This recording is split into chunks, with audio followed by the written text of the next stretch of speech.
Good morning, everyone. Pete Pardo here from Sea of Tranquility. Welcome to another edition of Blu-ray DVD Pick of the Day.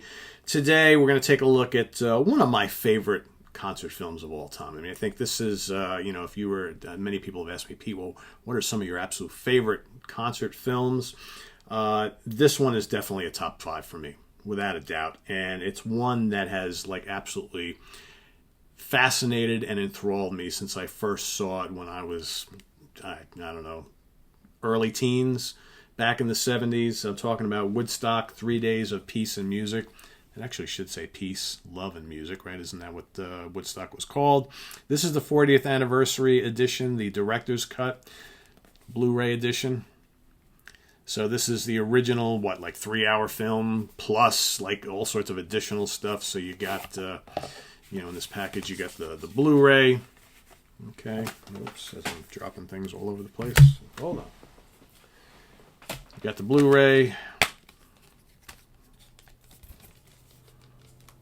All sorts of bonus footage. So, here, if you, for many of you, probably when you were watching the original film, it's like, well, but I know that, the Dead and Janis Joplin and Mountain and all these other bands played. What about, here's additional bonus stuff.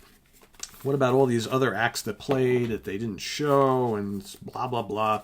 Well, that's what this big director's cut thing was all about. So here you get a lot of that additional footage, some, longer sets than what previously were available from some of these bands. For me, it's kind of cool, to get to see additional Johnny Winter and Mountain and additional Dead and Janis Joplin and all that kind of stuff. All sorts of stuff on here. Well worth checking out. But for me, there's some iconic performances here. Absolutely iconic, Crosby, Stills, and Nash. Okay, biggest stage ever, right? Band that just formed. Pretty cool. You got, Santana's career-making performance. Soul Sacrifice. Michael Shreve's incredible drumming, right? Dun, dun, dun, dun, dun, dun, dun, dun, dun. Carlos Santana, 18, 19 years old, whatever he was, just ripping it up on the guitar. Stoned on acid, apparently, right? You got, Jimi Hendrix, Star Spangled Banner. Doesn't get more iconic than that. You've got I'm Going Home by Alvin Lee and 10 Years After. Some of the most blazing guitar work anybody had heard at that time.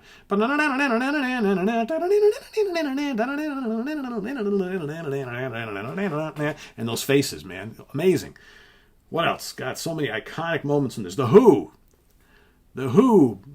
The sun rising at 6 a.m. in the morning, right? Because they played in the middle of the night. Sun rising as they're playing See Me, Feel Me.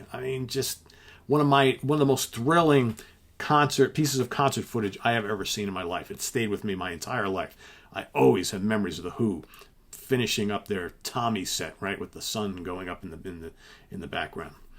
Joe Cocker, with a little help from me friends, right? Country Joe and the Fish, The Airplane. So many iconic performances. I know I'm leaving out a bunch of them, but it's all here. And I think, too, the original film is 3 hours. The director's cut, obviously, has a ton more footage than that.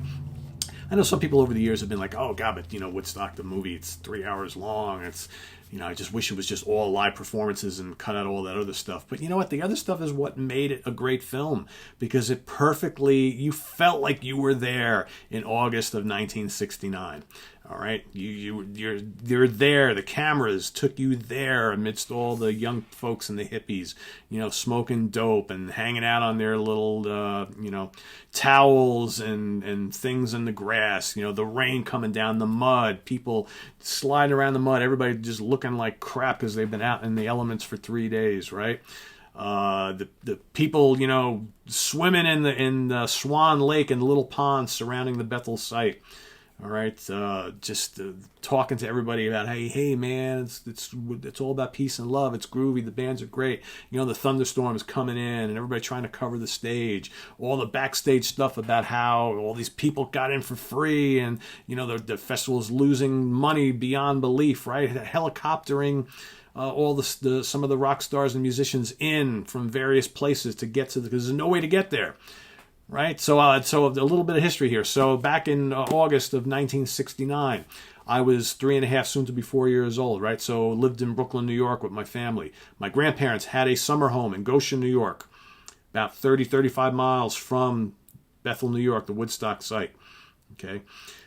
And we were actually there in Goshen, New York for the weekend, this weekend.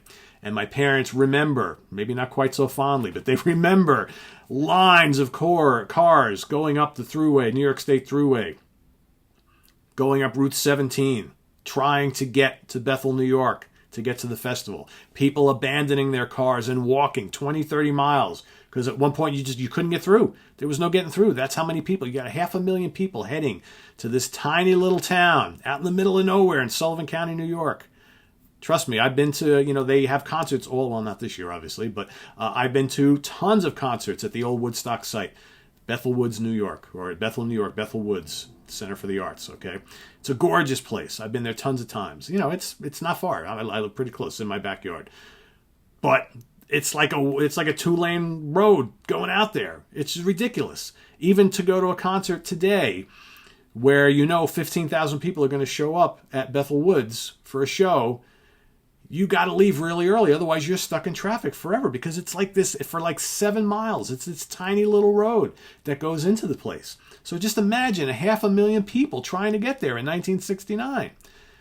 It's a disaster zone. All right, you got all the 2 main highways that will take you to that road, okay, or near that road to get to the Woodstock site. Just jam-packed. There's no way to get through. You got to walk. You got to hoof it. You got to abandon your car and just go. So it was a disaster zone. So my parents remembered that weekend and how, it's all they were talking about in the news, all they were talking about in the radio, all the newspapers. It's and people everywhere, right? So crazy. And then 2 years later, we actually wound up moving from Goshen into that summer home. Okay, that became our permanent home. So it's, I've been living in this area most of my life. But back to this. So it's just an iconic film that now you have all that extra footage, right? You get to see all those clips of Mountain. The bands that really didn't get represented enough in the original film. Mountain and Johnny Winter and, so on and so forth. And it's just, additional Grateful Dead and Janis Joplin and so much additional footage because it actually existed. But it's you can only squeeze so much into a 3-hour film, right? That's the thing, and a lot of bands played on that stage over the weekend. But just a great film. One of my favorites. I actually waited. I used to have this on VHS back in the day. The big 2 or 3 tape edition, which was just a regular film. And then when I heard they were coming out with the 40th anniversary a bunch of years ago, I jumped all over this. And as soon as I heard that they were having all this additional footage by all the bands I really liked, I had to get it.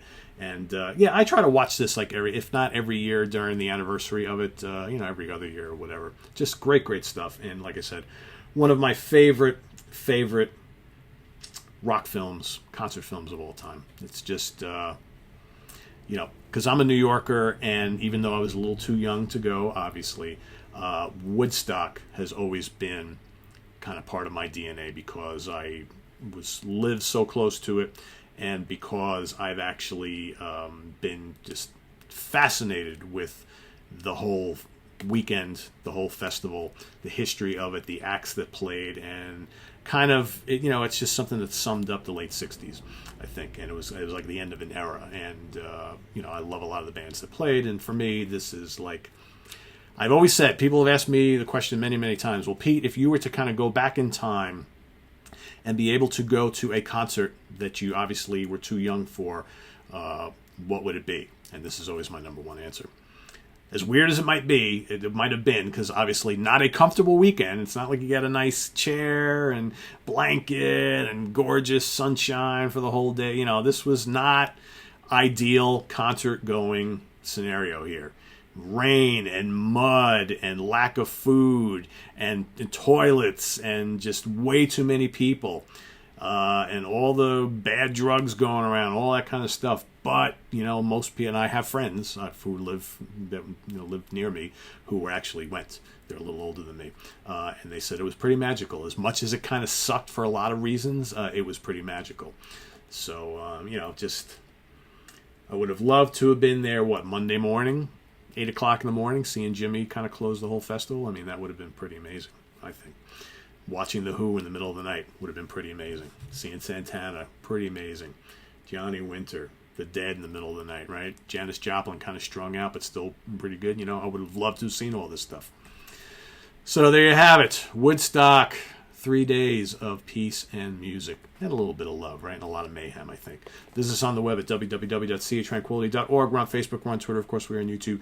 All the damn time. See you guys later on with more stuff. Don't forget, John Petrucci coming up later today. You don't want to miss that. The lead guitar player from Dream Theater. And check me out on Guitar Hack tonight for a discussion of our favorite Kiss albums. Coming up at 8 o'clock p.m. Eastern Standard Time on Guitar Hack. So don't miss all this cool stuff. Take care, everybody.